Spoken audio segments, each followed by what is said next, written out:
G'day there, trendsetters and Shavua Top. Welcome to a Parsha and Psychology cooking mashup. Today we're also going to talk about why I wear a wedding band, and we're going to kind of make some sauerkraut. And the recipe I'm combining here today is Panacea's Pantry from Instagram. My wife sent me a reel and I was like, wow, that looks a lot easier than I thought it was. And combining that recipe with Uncle Ellie's recipe. Ellie's my good mate and he's Russian, and he gave me this recipe and I'm going to tell you exactly how that works. And we're using a 99-cent cabbage from Doritos on Glen Huntley Road. You can get really cheap fruit and veg out there if you know where to go and buy from the front of the shop, you know, buying outside the major chains. And that gave me about 1.2 kilos of cabbage, which is quite a bit. And I just mandolined that. Thin mandolin, we got it in a bowl. And I measured it, of course, using a kitchen scale. This is from IKEA. The pros who do cabbage and ferments and things like that, and I'm by no means a pro, they all really recommend getting your salinity right. They're so professional, I call it salinity, meaning your salt ratio right. And Uncle Ellie's recipe is 2% salt by weight of cabbage. So you work that out, you probably need a calculator. And so I've got about 25 grams of salt there, 24 and a half. And that's what I'm chucking in here. I'm gonna need that in a moment. But before we need that in there, and we're gonna add some other things, I want to talk to you about my wedding band, which I'm not gonna take off, and why I wear that. And that's gonna be tied into the psychology and Parsha discussion. We're going to Bereishis. I know we're a bit out of whack, but that's what we're doing here. Right now, the world's a bit out of whack, especially here in Melbourne, Australia. So we're just gonna go with the flow. So why do I wear a wedding band, which is definitely not kind of the traditional Hasidic card-carrying member of Chabad way of doing things, and we acknowledge that. So anyway, 25 grams of salt here, putting that in there. And this is, I'm using ground Himalayan pink salt. I'm not that fancy. This is pretty cheap from Costco, Kirkland, and that's really a sign of how wealthy a society and era we're living in. People used to be paid in salt. If you would have had this, you would have been probably very wealthy to just schlep that around. That now costs a few bucks. So we're living in a great, glorious time of history. Even Steven Pinker, Enlightenment Now, would admit that. He might not agree with the contents of what I'm about to discuss, though. But anyway, so we're going in there, and I'm getting my hand in there while I'm going to try and talk to you, trying to do two things at once, which can be difficult for being a male, chewing gum and walking. But, so why do I wear a wedding band? Just kneading with my right hand. So, look, it's definitely not a Chabad minhag to wear a wedding band, if not the opposite is that. Because, you know, you get Kabbalistic and say that really a ring is makif, it's surrounding, and that's more of feminine energy. You know, looking at the wedding ceremony, a woman circumnavigates the man 7 times, and then the man gives the wedding band to the woman, which is enveloping her hand. You know, we're talking on the Lecha Dodi Mimer, getting a bit Kabbalistic here with the aspects of godliness and spirituality of Or Soivev, makif, and versus Or Mamale, a light that fills and a light that encompasses. But you know, as we learn in Parsha's Bereishis, this is the Bereishis psychology in Parsha. It says, Zachar nekeva bara otam. God created the masculine and feminine. And so both male and female individuals have male and female aspects, male and female energies. So a man has both the capacity to be a mashpia, a giver and a makabel, and a receiver. Just as a woman has both the capacity of being a makabel, a receiver, and a mashpia and a giver. So we have to kind of give a bit of space for our masculine and feminine in all of us, and not let that undermine our identity and create insecurity, and we can be in touch with these energies. So, but coming back to why I wear a wedding band. A wedding band, we're kind of channeling a bit of Doug Lyle of evolutionary psychology here. A wedding band, really everything you do is an advertisement, it's signaling. That's pretty Jeffrey Miller. And a wedding band is, what is it signaling? It's signaling to the world, this is an accepted terminology, wear it on your ring finger, that you are spoken for, you're married. In other cultures, it can be a flower in an ear, maybe a special type of clothing, but you're signaling to those around you who you interact with that you are in a monogamous pair bond, which has been sanctified by a state or religion institution, and making that a marriage or a binding pair bond relationship, if you will, with rights and obligations. What does that really signal to the world? It signals to the world that you have mate value, that you are actually talented, intelligent, conscientious, functional enough to maintain this relationship. Now, I'm not criticizing anybody who's not yet been married or has been married and been divorced.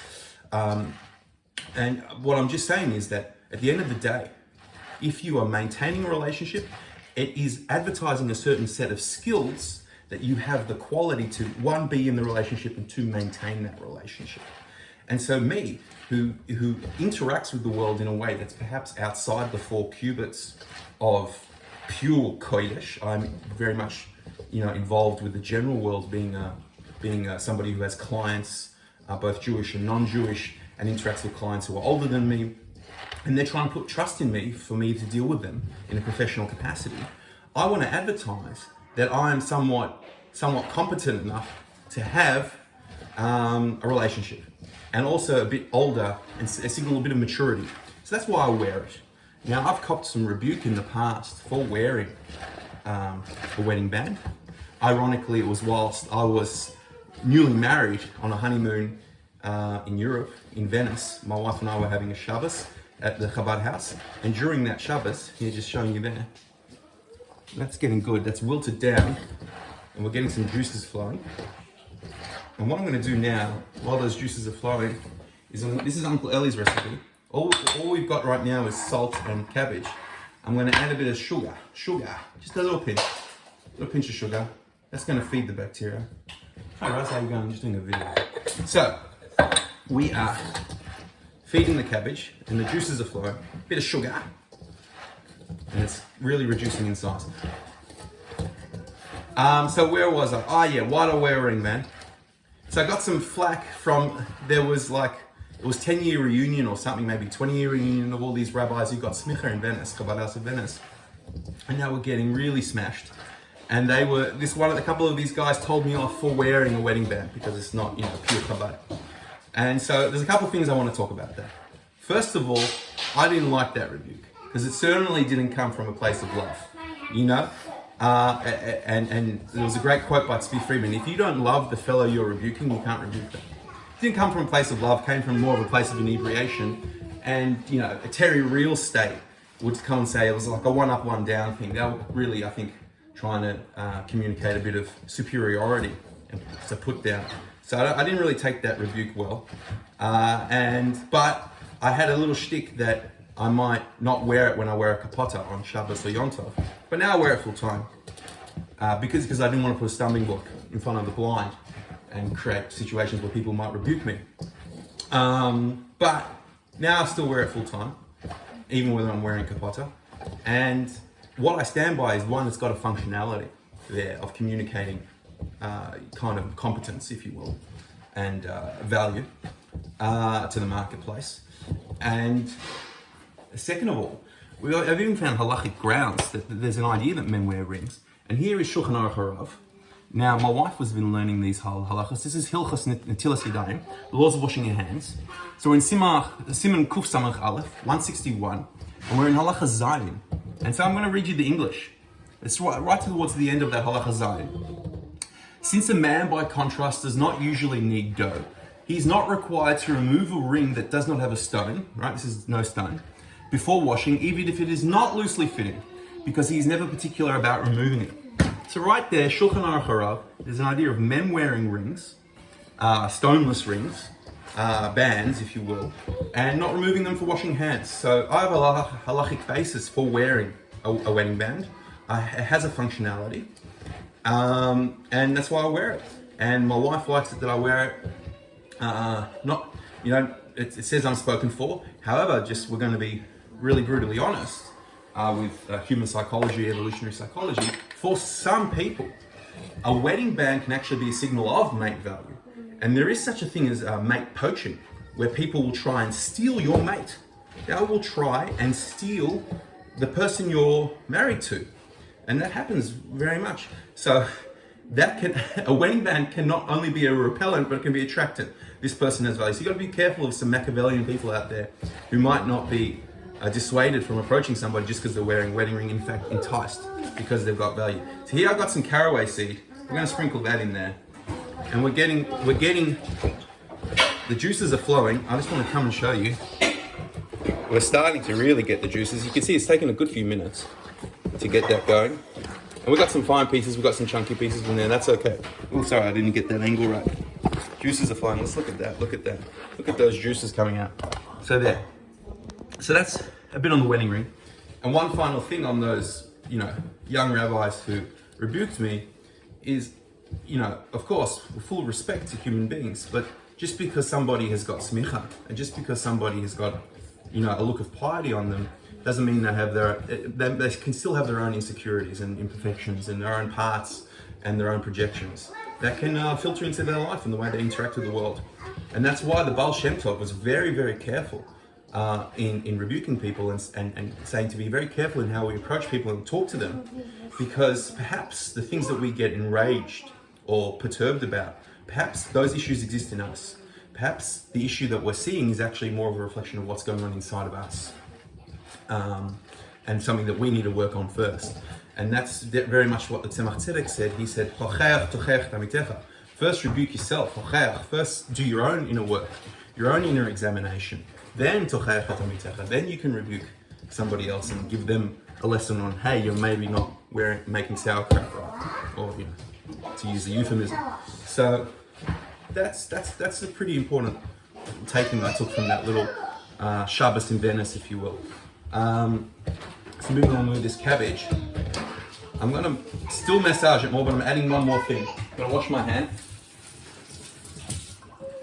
What I got here, this is Uncle Ellie's recipe. It's a carrot. So I'm going to just quickly peel that. And this adds a bit of colour, a bit of sweetness, a bit of flavour, a bit of texture, a bit of variety.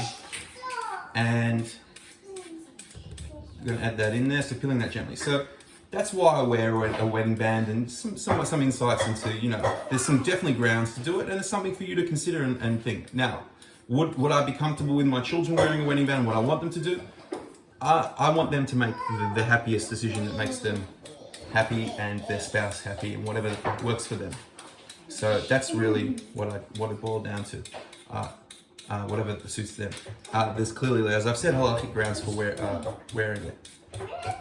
Now, if I was in Yechidus with the Rebbe, if I had the schus of doing that and he told me, Josh, or rather Yaakov, I think you should take it off, it'd be off. But I didn't have that schus. So, we've peeled some carrot and we're going to keep on going. You can see the juices are flowing. We've got a bit of water in there. I'm going to add a little sprinkle more of caraway seed. And this is a new addition. That's Panacea's Pantry's recommendation, not Uncle Ellie's. So Uncle Ellie is all about 2% salt, cabbage, a little bit of carrot, a little bit of sugar. And then the jars we're going to use these are the Lewis and Son jars. Reuse them, and I'm going to first though start one of these. Alright? I'm going to pack that. So just in context, this is about $13 a jar, Australian. So we'll see how many we fill of that. And that's from $1 of cabbage, a bit of salt, a bit of sugar, and a little carrot and a little caraway seed. So pretty good and a bit of time. So good return on investment if you can make a few jars. And we'll see how it turns out. So keep on kneading. Alright, so we talked about the wedding band while we're kneading. Then let's talk about relationships, as I always like to talk about. And let's talk about Bereishis, Genesis, which was a couple weeks ago, and happens to be my bar mitzvah Parsha. And I want to talk about two pretty important verses. So we're in chapter 2, verses 24 and 25. And I believe if there were two verses in the Torah that were to encapsulate really what is the ultimate goal and the ultimate pathway to matrimonial harmony, and what is the goal of relationships, it's these two verses. 224, 225, right? Bereishis, Genesis.